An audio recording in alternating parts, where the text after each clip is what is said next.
Сайн байцгаана сонсогчдоо. За энэ удаагийн дугаараар амлсны дагуу rapper Kid Cudi-гийн гэрчийн мэдүүлгийг та бүхэнд хүргэх болно. За тэр бол өөрийн биеэр шүүх хуралд ирж гэрчээр оролцсны дараа холбооны шүүхээс гарч тангарагтны шүүгчдэд Casey-тэй үргэж явах үед өөрийнх нь Porsche загварын машин шатсан талаар ярьсан байгаа. За тэгээ түүнийг тайлбарлахдаа бол энэ нөхцөл байдал маш тийм стресстэй байсан. За тэгээ энэ бүхний ард гарч чадсандаа би баяртай байна гэж хэлсэн. За тэгэхээр мэдээж олонний танилын малдартай хүн ирж шүүх хуралд одоо гэрчээр оролцож байгаа учраас бүх хүний сонирхлыг маш их татсан байгаа. За энэ хүний хууль ёсны нэрийг Scott Miscari гэдэг. Тэр бол джинсэн өмд, за арьсан хүрм, цагаан цамц өмсөд шүүх хуралд бол ирж оролцсон. Ер нь бол та бүхэн анзаарсан бах ямар ч одоо гэрчийн мэдүүлэг өгч байгаа хүмүүс бол хөвчлэн ийм альбны тийм офис маягийн хувцас өмссөн байсан. За тэгтээ Kid Cudi болохоор маш тийм чөлөөтэй, тийм biker jacket энэ төр хүртэл өмсөд ирсэн байсан нь хүмүүсийн нэлээд анхаарлыг бас их татсан. За тэрнээс гадна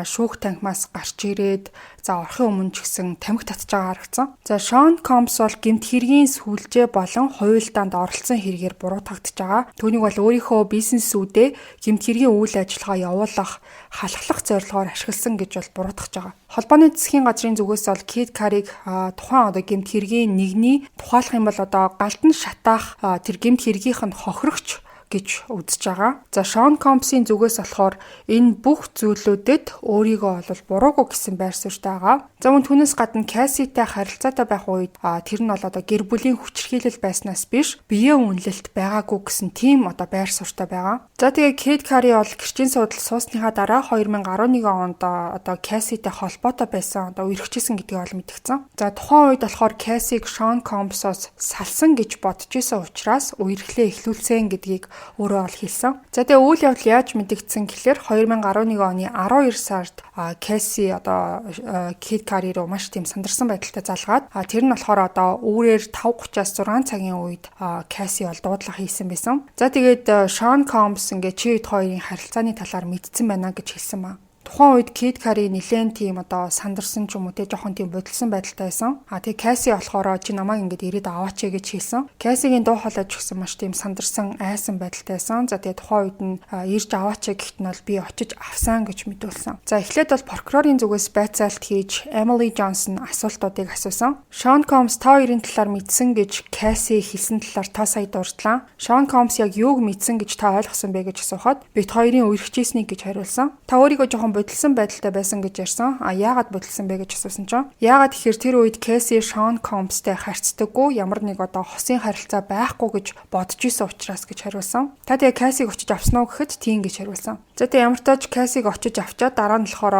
өөрийнх нь гэрээс 15 минутын зайтай байдаг Лос Анжелесын нэг зочид буудалд түүнийг бол хөргөж өгсөн гэж ярьсан. За тэгээ гэртээ буцаад очсон чинь одоо аюулгүй камернууд нь ажиллахгүй. Тэгээд ер нь бол ингээд нөгөө ихэнх камеруудыг нь яг харах ёстой зүг рүү биш өөр тийш нь ингээд харуулад байрлуулсан байсан. Түүнээс гадна гэр бүлийнхэндээ зориулж авсан бэлгэнүүдийг нь бол бүгдийг задлсан байсан. Тухайн үед болохоор нөгөө 100 сарын баяр болох гэсэн болохоор Kid Cudi одоо Chanel-ээс бахан бэлгэнүүд авсан байсан гэд өөрөө бол ярьсан. За тэгсэн чинь тэднийг бүгдээр ингээд задлсан. За тэгээд хог нь болохоор угаалгын өрөөнд оруулаад тэг төгжчихсэн тийм байдалтай байсан маа. За тэг ямар ч байсан одоо машиныг нь галдан шатаасан хэрэг болон одоо гэрт нь ингээд хууль бусаар нэвтэрсэн асуудлуудыг цагдаад бол дуудлага хийж мэдээлэл ямар тач өгсөн юм байна. За энэ бүх үйл явдлын дараа бол Kid Cudi Casey-гийн одоо эцэг эхийн 100 сарын баяр тэмдэглэсэн гэдгээ бол ярьсан. За тэгээд машин одоо галт шатсан асуудал гэх юм бол 2012 оны 1-р сарыг эргэж одоо санах хэрэгтэй болно.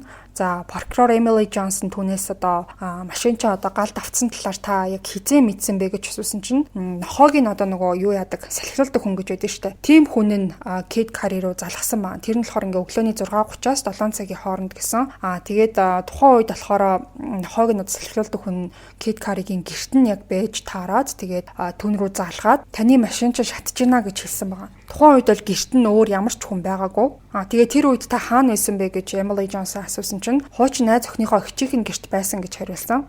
Тэр газар нь болохоор гэрээс нь ойролцоогоор 45 минут яваад хүрэх тийм зайтай байсан. Шатжсэн машин нь болохоор дээд хэсэгт нь ингээд нүхүүссэн. Тэгээ жолоочийн суудал хэсэг нь бас шатцсан. Бас хаалга нь бол гэмтсэн байсан. Тэгээ машин нь нэлээд ноцтой эвдэрсэн байсан болохоор засварлах угаасаа ямар ч боломжгүй байсан гэж бол тэр өөрөө хэлсэн. За тэгээ цагдаа нар явж чад ерөнхийдөө бол хэрэг бүртгэл нээсэн. За тухайн одоо үйл явдлыг бол санамсаргүй удалгүй явдал биш байсан гэж тодорхойлсон юм байна. За тэгээ энэ үйл явдлаас хэдхэн хоногийн дараа Кэт Кари болохоор өөрийнхөө менежерээрээ дамжуулаад Шон Компсийн одоо хамгаалтын албаныхан дарга D-Rock гэх хүний тусламжтайгаар Шон Компстэй Soho House уулзахаар ер нь бол цаг тавуулсан юм байна. За тэгчээд товлсон газараа бол Кэт Кари явж очисон. За тэгээд явж оронгуудаа эхлээд D-Rockтай уулзаад тэр хүн болохоор одоо Кэт Кариг нэг өрөө рүү оруулсан юм байна. За тэгээд тухайн өрөөнийх нь болохоор нэг тал нь тэр чигтээ цонх байхаар тим зохион байгуулалттай. Тэгээ яваад орсон чинь Шон Компс болохоор цонхоор ширтцэн. За тэгээ хоёр гараа одоо арталтаа барьсан. Яг Marvel дээр гардаг хорон санаатан шиг цаашаа хараа зогсож исэн гэж бол ярьсан. За энэ яриаг нь сонсоод бол шүүх танхимд байсан бүх хүмүүс инээсэн. Тухайн өрөөнд болохоор Кэт Кари, Шон Компс. За тэгээ энэ хоёр хүн л байсан. Өөр одоо ямар ч тийм аль аль талаасаа одоо аюулгүй албаны ямар ч хүн бол байгаагүй. За тэгээ тэр хоёр бол хоорондоо мэдээж яриа өрнүүлсэн, Кэситэй хэрхэн танилцсан, үерхсэн, харилцаа нь одоо хэрхэн төгссөн гэх зэрэг бүх зүйлийг ярилцсан байгаа. За тэгээ Шон Компсийн гол хэлжсэн зүйл нь юу байсан гэхээр бид нэр ингээд Чипт хоёр бол ингээд хоорондоо одоо найзууд байсан. Тэр эмэгтэй бол миний одоо найз бүсгүй байсан гэж ярьсан. За тэгсэн чи Кэт Каригийн зүгээс болохоор Кэси надад та хоёр ингээд ямар ч харилцаагүй болсон салсан гэж хэлсэн. Тийм болохоор би одоо Кэсид итгэсэн гэж хэлсэн маа. За тэгээ прокурор Эмили Джонсон тухайн уулзалтын үеэр Шон Компсийн ааш зан нь ямар байсан бэ гэж асуусан чинь маш тайван тэгээд 2 удаа надад ус санал болгосон гэж хэлсэн. За тэгээд түүний тайван байдал танд ямар сэтгэл төрүүлсэн бэ гэж асуухад хачирхалтай тийм тайван байгаа нь надад бол одоо тийм эвгүй санагцсан гэж хэлсэн. За ингээд энэ уулзалт бол яг хуу тийм амар сүртэйч гэх юм уу, би биендээ өш сансан, маргалцсан ч гэдэг юм уу. Ер нь бол тиймэрхүү уулзалт болоогүй гэж ярьсан. За тэгээ тэр хоёр болохоор сүүлдээ би биенийхээ гарыг бариад тэгээ гараа барьж байгаа хүмүүс учраас мэдээж нүд рүүгээ харалцсан. За тэгээ яг нүд рүү одоо харах үед нь Кэт Кари болвол чи миний машиныг яаж байгаа гэж асуусан чинь Шон Компс болохоор би чиний юуны тухай яриад байгааг чи юусаа ойлгохгүй байна гэж хэлсэн. За тэгвэл тэгээ яах вэ гэж Кэт Кари бол хэлсэн. За тэгсэн чинь Шон Компс болохоор Чивт хоёрын дунд ямар нэг асуудал одоо байхгүй үсттэй гэж хэлсэн чинь чи миний машиныг шатаагаагүй гэж хэлсэн бидтэй. Тиймээс ямар нэг асуудал байхгүй гэж бодчих ингэж хэлсэн. За ингээд ийм нэг байдлаар маш тийм тайван хоорондоо одоо эвтэй байгаа юм шиг яриа бол өрнөд дууссан. За энэ асуудлаас хойш бол Кэт Каригийн гэртэн дахиж одоо хулгай орсон ч юм уу зөвшөөрлөхгүй нэвтэрсэн машин шатаасан тийм хэрэг бол ерөөсө гараагүй. За тэгээ хэдэн жилийн дараа Кэт Кари бол Soho House-т Шон Компстэй таарсан. За тухайн үед болохоор Шон Компс охинтойгоо явж исэн юм байна. Тэгээд Кэт Карид хандаад бүх зүйлийнхээ төлөө би уучлал хүсэж байна гэж хэлсэн. Тэгээ тэр зүйлээс хойш одоо Кэт Кари түүнтэй одоо ямар нэг маргаан үүсгэх ч юм уу те би биэндээ нэг их юм санаж явахаа болсон. Тэгээд болж өнгөрсөн бүх зүйлдээ эвлэрсэн гэж бол өөрөө ярьсан. За ингээд дараа нь бол өмгөөллийн талын байцаалт эхэлсэн. 2012 онд Porsche машинаас хурууныхээ болон DNA шинжилгээ авсан гэдгийг Кэт Кари мэддэг байсан эсхийг нь асуусан чинь цагдаад хэдэн удаа мэдэгдэл өгсөн ч DNA нь болохоор эмэгтэй хүнийх байсан гэдгийг нь юусоо мэдээгүй гэж хариулсан. За тэгээ өмгөөлөгч Стил болох Шон Компс нь Кэт Каригийн одоо байшингийн орчимд тухайн үед огт үзэгдээгүй гэдгийг нь бол онцлсан. Дараа нь бол тэр Кэт Кари болон Кэси хоёрын харилцааныхын талаар ярилцсан. Тэр хоёр болохоор ер нь бол жил гарангийн хугацаанд уулзаж холбоотой байсан.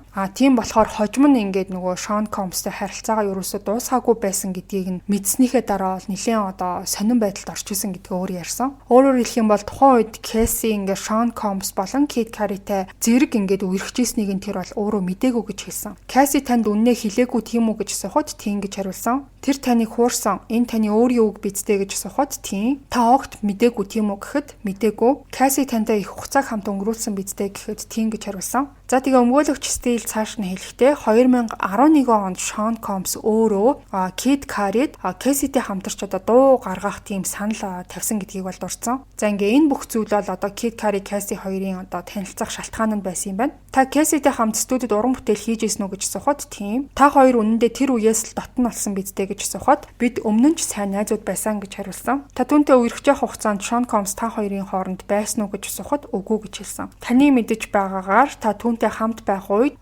Кэси Шон Компсоос олон удаа мессеж авдаг байсан уу гэж асуухад миний мэдхийн үгүй гэж хариулсан. За мөн Kid Cudi хэлэхдээ Cassie одоо Sean Combs түүнд бие махбодын хүчирхийлэл үзүүлдэг гэж хэлсэн болохоос биш, бэлгийн хүчирхийлэлтэй холбоотой зүйл бол хизээч ярьж байгаагүй гэдгийг бол өөрөө ярьсан. За мөн түүнээс гадна 2012 онд түүний машин одоо шатсны дараа Soho House-д Sean Combs-тай уулзах үеэр тэр бол одоо Kid Cudi ямар ч занал хийлэл үзүүлээгүй, зэвсэг байгаагүй, за ямар нэг хамгаалтын хүн ч юм уу тиймэрхүү одоо нэг дарангуулах маягаар ерөөсөө харьцаагүй маш тийм найрсаг хандсан гэдгийг Kid Cudi-гаар бол хэлүүлж чадсан. За энэ бүхний эцэст бол Kid Cudi одоо Cassie-тэй харилцаагаа таслахад хүргэсэн одоо гол зүйл нь Sean Combs-ийн одоо ааш арин шин байсан гэдгийг бол хүлээн зөвшөөрсөн. За одоо ингээд прокурорын дахиад байцаалт эхэлсэн. Cassie танд таалагддаг байсан хэрнээ яагаад харилцаагаа дуусгасан бэ гэж асуухад юмс хит хяналтаас гарсан, түүнд баг зэрэг орон зай өгөхийг хүссэн гэж хариулсан. Яг ямар асуудал вэ гэж асуухад гэрлөө зөвшөөрөлгүй хаалтсан хэрэг болон бусад бүх зүйл гэж хариулсан. Та яагаад түүнд орон зай хэрэгтэй гэж бодсон бэ гэж асуухад юмс хитрхи замбраагүй болоод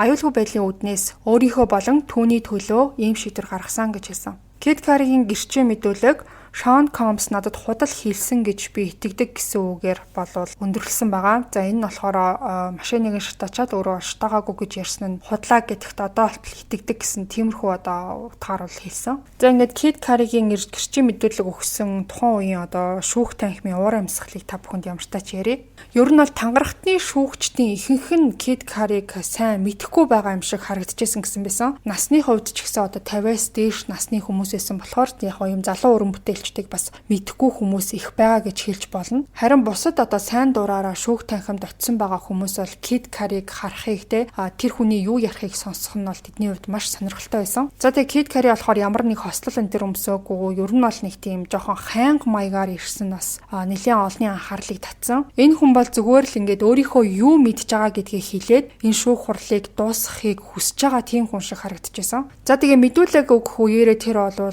бүх цаг үед өөрийнхөө байсан. За тэгээ шүүхийн танхимд бол хэд хэдэн удаа хүмүүсийг одоо инээлгэж исэн. За тэгээ машины шатсан асуудал дээр болохоор хин нэгэн ерөөсө хариуцлага үүрээгүй, гин буруутай хүн ч гэсэн тогтоогдоогүй. За тэгтээ Kid Cudi-гийн дотор бол өнөөдрийг хүртэл ингээд Sean Combs машиныг шатаасан гэдгийг бол өөрөө мэдж байгаа юм шиг байдлаар одоо хамгийн сүүлд Sean Combs надад худлаа ярьсан гэж боддог гэдэг үгээрээ бол тэр чигт нь гаргаад хэлсэн. Шүүх хуралд гэрчээр оролцсныхаа дараа тэр бол өөрийнхөө social account дээрээ жижигхэн одоо мэдчилгээ тийм лайв хийсэн. За тэгээ түүн дээр хэлэхдээ намайг дэмждэгт баярлалаа, намайг хайрладагт баярлалаа. Сүүлийн 7 хоног болон яг өнөөдөр над руу маш олон хүмүүс холбогдож байна. Энэ бол миний хувьд та бүхнээс ирж байгаа маш том дэмжлэг. Нөхцөл байдал нэлээд стресстэй байсан ч гэсэн одоо ингээд бүх зүйл ард хоцорсонд би баяртай байна. Та нарт хайртай шүү гэд лайва бол өндөрлсөн. За Kid Cudi гэх хүнийг одоо ингээд гэрч болгож шүүх танхимд оруулж байгаа шалтгаан нь бол мэдээж одоо нэг юм шилтэй молотовын коктейл гэж нэрлэлсэн байсан.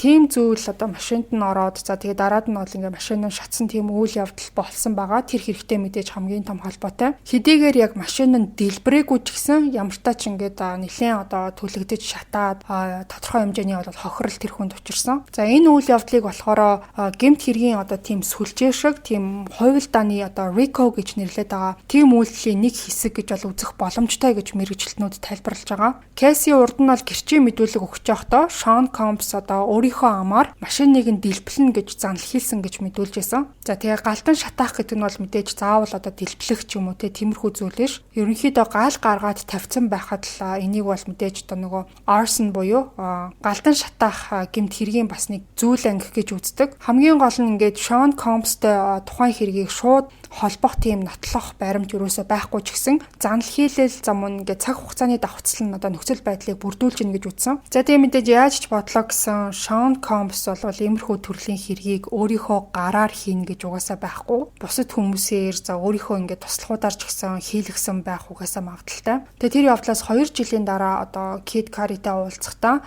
уучлаарай гэж хэлсэн нь одоо өөрийнхөө хэргийг хүлээн зөвшөөрч байгаатай ямар ч ялгаагүй гэж бол үзэж байгаа. За ингээд Kid Cudi-гийн одоо шүүх танхимд гэрчийн мэдүүлэг өгсөн гол зүйлүүдийг та бүхэнд хүргэлээ. За дараагийн гэрч хэн байх уу гэдэг нь одоогоор бол мэдэгдээгүй ямар нэг мэдээлэл тавигдаагүй байлээ. Гэхдээ та бүхэнд цаг алдалгүй энэ партуудаа бол хүргээд ямартаа ч 8-7 хоногийн шүүх хурлыг та бүхэнд бүрийн ихээр нь бол хүргэе гэсэн төлөвлөгөөтэй байна. За энэ бүхний эцэст мэдээж одоо бүгдээрийн баатсан, дүгнсэн тийм дугаар бас хийн гэж бодож байна. За энэ хэрэг бол мэдээж сошиал орчинд маш их тавигдсан байгаа. Бүх одоо мэдээллийн хэрэгслүүд, гадны, дотны гэд маш их мэдээллүүд байгаа. За тэр болгоно нь ингээд үнэн гэсэн үг бол биш. Ягаад гэх юм бол та бүхэн мэдж байгаа шүүх хурлын танхимд бол ямар ч аудио төхөөрөмжтэй одоо дуухаар агуур энэ төр ерөөсөө оруулах тийм боломжгүй болсон учраас хүн болгон өөрийнхөө хэмжээнд текстүүдээ бичээд тэмдэглээд тэгээд гарч ирээд дараад нь бол мэдээлэлээ задруулж байгаа. За тийм болохоор ингээд одоо оруулж байгаа хүн бүрийн мэдээлэл нь үнэн, за эсвэл оруулж байгаа хүн болгоны мэдээлэл нь худлаа гэж шүүж суухад одоо бас маш хэцүү. Түүнээс гадна оролцоогүй хүмүүс мөртлөө гаднаас нь зүгээр мэдээллүүдийг нь хараад дүгнэлт ярьж байгаа тийм хүмүүс ч гэсэн маш их байгаа. Мэргэжлийн хүмүүс байгаа, энгийн хүмүүс байгаа, контент бүтээгчд байгаа. Ингээд зөндөө зүйлүүд яригдж байгаа учраас хэдүүлээ хамгийн сүүлд нь яг юу болох нь гэдгийг бол харах нь маш чухал. Энэ хүн ял авах уу эсвэл одоо яллаас ингээд мултрах уу гэдэг нь бол бидний одоо хамгийн одоо хүсэн хүлээж байгаа шийдвэр байгаа. Тийм учраас яг энэ хүү цуврал дугааруудаа ямар тач хүргэсээр байх болно. За тэгээд орсон даруйд нь та бүхэн сонсохыг хүсвэл мэдээж subscribe дараад хонхоо идэвхжүүлэх юм бол мөн мэдээлэлээс цаг алдалгүй, мэдээлэлээс ерөөсө хоцрохгүй та бүхэн сонсох боломжтой болно гэсэн үг. Ингээд хэдүүлээ дараагийн партаар эргээд уулзъя. Бүгдээрэнд нь амжилт хүсье. Баярлалаа, баяртай.